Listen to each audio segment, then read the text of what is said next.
Just off the coast of Venice, shrouded in mist and whispering winds, lies Poveglia Island, a place so steeped in horror that even locals refuse to set foot on its cursed soil. This tiny, desolate island carries a history of unspeakable suffering. Its land soaked in the blood of plague victims, the screams of the insane, and the tormented wails of those who met their doom in its crumbling asylum. For centuries, Poveglia has been known as the island of no return. Those who entered rarely left, and those who did often emerged broken, their minds shattered by what they had witnessed. The legend of Poveglia is no mere ghost story. It is a chilling, blood-soaked reality. The nightmare of Poveglia began in the 14th century, when the Black Death tore through Europe like an unstoppable force, leaving piles of bodies in its wake. The city of Venice, desperate to contain the contagion, turned to Poveglia as a quarantine station. Thousands of plague victims, men, women, and children, were dragged from their homes, ripped from their families, and cast onto the island to die in agony. There was no treatment. No hope. The air was thick with the stench of rotting flesh as bodies piled up faster than they could be disposed of.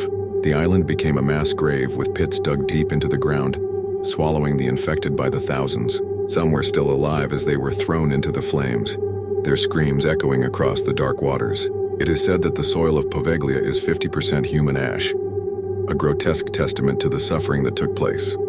But the horrors did not end there. When the plague resurfaced in the 18th century, the Venetian government once again turned Poveglia into a death camp. People suspected of being infected were ripped from their homes, dragged by force to the island, and left to rot in isolation.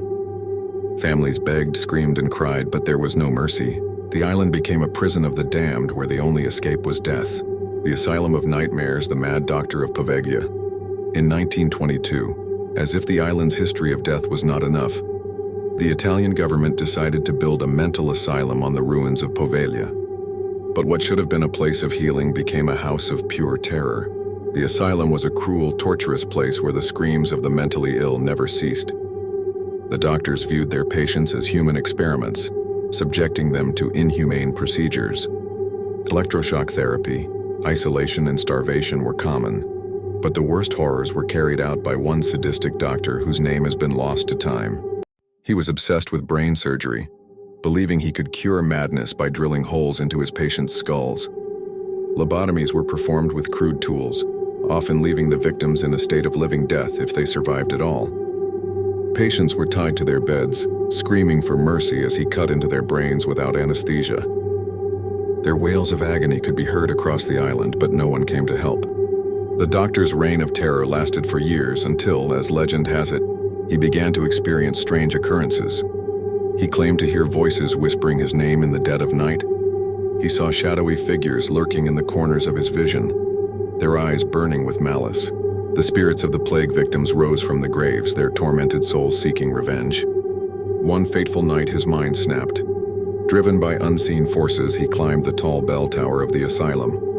Witnesses say they saw him standing there laughing hysterically, before a sudden gust of wind sent him plummeting to his death. But death was not his escape. A nurse who found his body claimed that he was still alive, his broken form gasping in agony. She swore that as he lay dying, a thick mist rose from the ground, and shadowy hands dragged him into the darkness. His body was never found. To this day, the bell tower remains, though the bell itself was removed long ago. Yet on some nights when the wind is still, people claim to hear it ringing on its own. After the asylum closed in 1968, Poveglia was abandoned. Nature reclaimed the land, but the ghosts remained. Fishermen refused to sail near it, fearing they will pull up human bones in their nets. Travelers who have dared to step foot on the island have reported whispers in the wind, disembodied screams, and shadows moving in the ruins.